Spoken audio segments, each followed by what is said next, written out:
이 본문을 통해서 이 예수님과 이 여인의 대화 속에서 정말 우리가 잊지 말아야 할 하나님의 은혜가 있어요. 그것을 말씀드리고 설교를 마치려고 그럽니다. 그것이 뭐냐면 오늘 설교의 제목입니다. 성도가, 우리가 상종 못할, 만나지 못할 사람은 없습니다. 당연한 것 같은데 당연하지가 않아요. 그러니까 우리 성도로서, 그리스도인으로서 모든 사람들과 친하게 지내고 모든 사람과 교제를 해야 되는데 그렇지 않은 모습이 우리 가운데서도 보여진다는 겁니다. 유대인들은 저 사마리아 지역을 가지를 않았어요. 저기를 피곤하고 더 많은 돈이 들지언정 우회하며 돌아갔어요. 왜요? 거기는 사마리아 사람들이 살기 때문에, 그들과 만나지 않기 위해서, 그들과 상종하지 않기 위해서 피해 다녔어요. 그게 그들의 신앙이었고 그들의 믿음이었고 그들의 기준이었어요. 그들의 가치였어요. 근데 예수님은 어땠습니까? 예수님은 똑같은 유대인이었죠? 예수님은 그러지 않으셨어요. 유대인들이 그러거나 말거나 예수님은 유대인의 전통, 유대인의 신앙, 유대인의 믿음 따르지 않았습니다. 예수님은 직접 사마리아에 들어가셨고 그 사마리아 지역에서도 사람들에게 무시당하고 떳떳하지 못한 남자가 5명인 여자, 이 부정한 여자를 예수님이 직접 만나셔서 먼저 말씀을 전하셨고 또 그녀에게 예배가 무엇인지 제사가 무엇인지 그 진리를 가르쳐 주셨습니다. 우리는 이 예수님의 모습과 유대인의 모습 가운데 누구의 모습, 누구를 따라가야 되겠습니까? 뭐 당연한 답 아닙니까? 그런데 가만히 생각해 보면 겉으로는 표현하지 않지만 이미 내 속에는 나만의 기준이 있어요. 나의 기준으로, 나의 신앙으로 사람들을 구분하고 사람들을 분별하고 사람들을 차별하는 그런 모습들이 우리 신앙생활 가운데도 보여진다는 것이죠. 그래서 예수님은 우리에게 이미 오래전부터 이런 경고의 말씀을 주셨습니다. 어찌하여 너는 남의 눈 속에 있는 티는 보면서 내 눈 속에 있는 들보는 깨닫지 못하느냐. 여러분, 티끌이 보이지도 않아요. 그 남의 눈에 붙어있는 이 조그마한 티끌을 보면서 비난하면서 왜 내 눈 속에 있는 들보가 뭔지 아십니까? 대들보, 집을 유지하는 기둥, 그 들보는 내 눈에 있으면서 나에게 있는 큰 들보는 보지 못하고 왜 남에 있는 이 조그마한 티끌을 보면서 그렇게 비난하느냐. 그게 예수님의 말씀이에요. 유대인의 모습이고 또 저 모습이 우리 신앙과 인생 속에서도 보여진다는 것이죠. 여러분, 솔직히 성경을 읽어보면 이 유대인들만큼 진짜 못된 민족은 없어요. 그들의 이 영적 우월감, 이 선민의식, 이 교만, 오만, 방자함은 이건 정말 하늘을 찌릅니다. 이 유대인들만큼 교만한 민족은 없어요. 성경을 잘 보세요. 아니, 어떻게 하나님은 그 수많은 민족 가운데 그렇게 오만방자한 영적으로 우월심이 강한 유대인들을 선택하셔서 그들을 사용하시는지 제 인간적인 생각으로는, 상식으로는 이해가 안 되지만 그들의 이 영적 우월감, 선민의식, 이 교만함을 비난하고 비판할 명분이 없어요. 왜냐하면 그들의 모습이 우리에게도 똑같이 있기 때문에. 우리에게도 영적인 우월함, 선민의식이 강하지 않습니까? 그런 모습을 예수님께서는 이미 마태복음 7장 3절에서 우리에게 경고해 주셨고, 예수님께서 그 여인과의 만남을 통해서 우리에게 그러지 말아라, 그것을 몸소 보여주신 것이라 저는 생각을 하게 됩니다. 하나님 앞에 나의 기준을 버리고 나의 기준을 내려놓고 하나님의 말씀 앞에, 하나님의 기준 앞에 우리의 삶을 맞추며 살아가길 원합니다. 우리 교회의 전통, 그거 별로 중요한 거 아닙니다. 어떤 교단, 어떤 교회, 우월함, 전통, 교단과 교회가 그것을 우월하고 그것이 자부심이고 그것을 가치 있게 생각한다는 것, 그 여러분, 그거 바리새인들이 하는 짓이에요. 이단과 정통은 구별해야겠지만 나는 특정 교단으로서 자부심을 갖고 살아간다. 그거는 유대인과 똑같은 생각입니다. 아주 위험한 생각이에요. 그런 거 다 내려놓으시기 바랍니다. 우리의 기준은 예수님에게 있는 거예요. 예수님은 유대인들이 상종하지 않는 사마리아 지역에 들어가셨고 거기에서 남자만 5명인 여자, 남편만 5명인 이 부정한 여자, 사람들과 만나지도 못해서 창피해서 12시 그 뜨거운 한낮에 물을 길러 오는 그 여인에게 먼저 말씀하셨고 그에게 예배가 무엇인지 가르쳐 주셨습니다. 우리는 이 예수님의 모습을 보고 이 예수님의 모습 속에 기준을 잡아야 되고 이 예수님의 길을 따라가야 됩니다. 지난주에 저는 수원에 있는 구치소 교도소에 가서 예배를 인도하고 왔습니다. 여러분, 교도소나 구치소에서 예배 인도하면 그 예배 분위기가 어떨 것 같습니까? 되게 어색하고 살벌하고 조용할 것 같죠? 전혀 그렇지 않아요. 완전 반대입니다. 저는 일반 교회에서도 예배도 인도해보고 정도다 시절에는 초등학생 예배도 인도해보고 주일학교, 대학교, 교도소, 군인교회 많은 교회에서 예배를 인도해보지만 가장 힘든 대상이 어딘 줄 아십니까? 군인교회예요. 군인교회. 제일 힘들어요.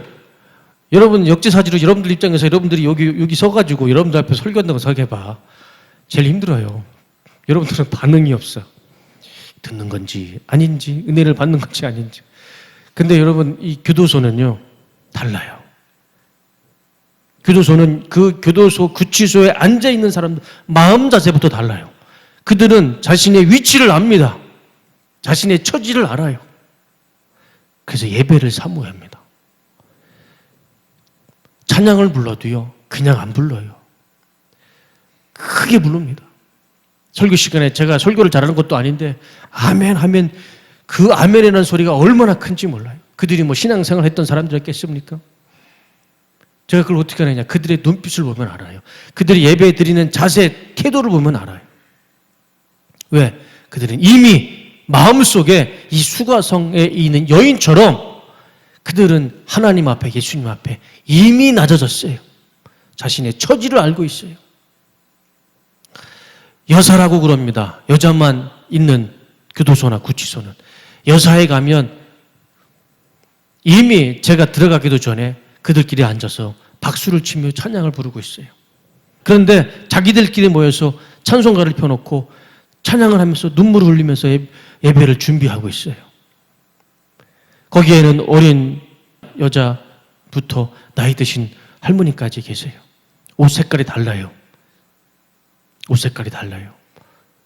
그리고 옷에는 이름이 아니고 여러분들처럼 명찰이 아니고 죄수 번호가 있습니다. 그리고 신발은 고무신을 신어요. 그렇게 죄수복을 입고 고무신을 신고 찬송가를 들고 찬양을 부르면서 눈물을 흘리고 있는 모습을 보면 불쌍하기도 하고 안타깝기도 하고 또 감사하기도 하고 여러 가지 복잡한 감정이 듭니다. 근데 중요한 것은 분명한 사실은 그들은 예배에 대한 간절한 사모가 있어요. 사모함이 있어요. 이미 목사가 들어가기도 전부터 그들은 찬양을 통해서 은혜를 받고 있어요. 설교를 하면 눈물을 흘리면서 그 설교가 훌륭하든 훌륭하지 않든 그냥 아멘, 아멘 하면서 고개를 숙이면서 눈물을 흘리면서 예배를 드립니다. 예수님이 이 수가성 여인에게 이렇게 말씀하시죠. 이거를 가르쳐 주셔요. 아버지께 참되게 예배하는 자들은 영과 진리로 예배할 때가 오나니 곧 이때라. 아버지께서는 자기에게 이렇게 예배하는 자들을 찾으시느니라. 예수님이 수가성 여인에게 가르쳐 주신 말씀입니다. 모르겠습니다. 분명한 사실은 교도소나 구치소에 갇혀있는 자들은 죄인입니다. 죄를 지었어요. 그래서 거기에 갇혀있는 건 분명한 사실입니다. 그런데 죄인인데 제가 볼 때는 그 죄인들이 하나님 앞에 예배드리는 모습은 어느 교회 어느 성도들보다 훌륭한 모습으로 간절한 사모하는 모습으로 예배를 드리고 있어요. 만약에 하나님이 이 시대에 우리 한국에 오셔서 예배하는 자를 찾으신다면 우리 하나님의 관심은 거기에 있을 것 같아요. 예배를 간절히 사모하는 자들. 우리는 똑같은 죄인이죠. 우리는 단지 우리는 걸리지 않았기 때문에 자유로운 죄인 아닙니까? 그들은 걸렸기 때문에 감옥에 가 있는 거고 똑같은 하나님 앞에 죄인 아닙니까? 그러나 그들은 감옥에 갇혀 있는 죄인들은 예배에 대한 간절한 사모함이 있는데 우리는 자유함이 있는 죄인으로서 우리는 그들만큼의 예배에 대한 간절함이 부족한 것 같아요. 저부터.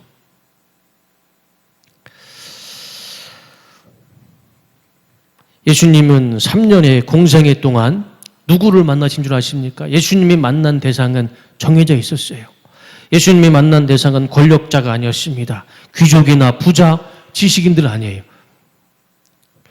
그런 분류의 사람들은 만나지 않으셨습니다. 예수님이 만났던 사람들은 거지, 죄인, 창녀, 가난한 자, 질병으로 고통받는 자, 성 밖에서 사람들에게 무시받고 소외받는 자들, 그런 사람들만 찾아다니면서 예수님은 만나셨고 그들에게 말씀을 가르쳐 주셨고 천국의 복음을 증거해 주셨습니다.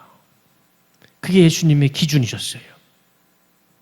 그게 예수님의 만남이셨고 예수님의 사역이었습니다. 우리가 예수님의 제자라면, 우리가 예수 믿는 성도라면 우리가 만나야 할 사람은 이미 정해져 있습니다. 우리는 누구를 만나며 살아야 될까요?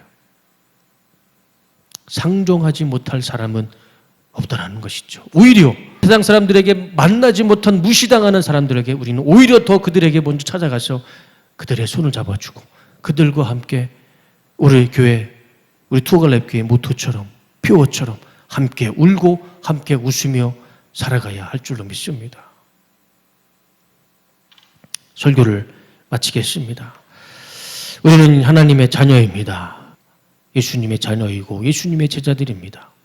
그러면 우리는 예수님의 그 모습을 따라가야 되죠. 예수님이 오늘 본문을 통해서 무슨 모습을 보여주셨습니까? 예수님은 사람들이 무시하는 상종하지 않는 곳에 가셔서 그들과 함께 웃고 우셨습니다. 그것이 우리의 모습이 돼야 할 줄로 믿습니다. 내 기준으로 사람을 구분하지 말고 차별하지 말고 유대인들처럼 남을 무시하며 짓밟으며 살아가지는 맙시다. 영적인 우월함, 선민의식에 빠져서 본질을 놓치며 살아가지는 맙시다. 유대인들처럼. 더 서로 사랑하고 용서하고 웃는 자들과 함께 웃고 우는 자들과 함께 울며 살아가는 예수님의 참 제자가 또 되시기를 주님의 이름으로 축원하고 축복합니다. 제가 앞서 말씀드렸지만 일주일 전에 청주에서 교통사고로 죽었어요. 좀 뒤늦게 알았어요. 너무 충격이었습니다. 46 길을 갔는데 파란불에 건너가는데 그 신호등을 무시한 70, 60대 운전자가 그냥 치고 지나갔어요. 그 자리에서 사망했습니다. 우리의 생명이 언제 하나님이 부르실지 몰라요. 내가 지금 건강하다고 자랑하지 마시고 내가 지금 아프다고 두려워할 것도 없어요. 삶과 죽음은 하나님께 달려 있습니다. 그 친구가 그날 저녁 8시에 죽을지 누가 알았겠습니까? 건축을 짓겠다고 열심히 성도들과 같이 기도하며 큰 비전을 품고 기도했던 친구였습니다. 하나님이 그 친구를 데려가셨어요. 후배 전도사가 개척을 해서 예배를 끝내고 이렇게 끝나고 목양실에서 잠깐 쉬려고 들어갔는데 안 나오더랍니다. 목양실에 들어갔는데 산모가 들어가서 보니까 이미 죽어있던 거예요. 30대 중반 전도사, 담임 전도사가. 우리는 미래를 예측할 수도 없고 미래를 예측해서도 안 됩니다. 우리의 삶은 하나님 손에 달려 있어요. 우리는 그 하나님이 주신 은혜 가운데 서로 사랑하며 용서하며 살아가면 됩니다. 내 기준을 가지고 유대인들처럼 우쭐해서 전통과 뭐 자신들이 가져놓은 율법을 가지고 사람들을 멸시하고 천대하고 그러지 말라는 거예요. 내가 어떤 교회 출신이고 내가 어떤 교단의 출신이다. 그거 바리새인들이 하는 짓이에요. 그거 싹 다 버리세요. 지금 다 버리세요. 나의 기준은 예수님께 있는 겁니다. 나의 기준은 예수님 말씀에만 있는 겁니다. 예수님 말씀에 반하는 거는 다 버리시기 바랍니다. 예수님이 그러셨잖아요. 예수님도 유대인이었지만 괴념치 않으셨어요. 우리는 예수님의 길을 따라가야 할 줄로 믿습니다. 그래서 이번 한 주간 이 본문을 통해서 말씀하시는 예수님의 말씀대로 모든 사람들을 사랑하시고 모든 사람들을 용서하며 살아가는 한 주간의 거룩한 삶, 또 여러분의 인생이 되시기를 다시 한번 주님의 이름으로 축원하고 축복합니다. 우리 시간 잠시 하나님 앞에 기도합시다. 시간 말씀을 생각하면서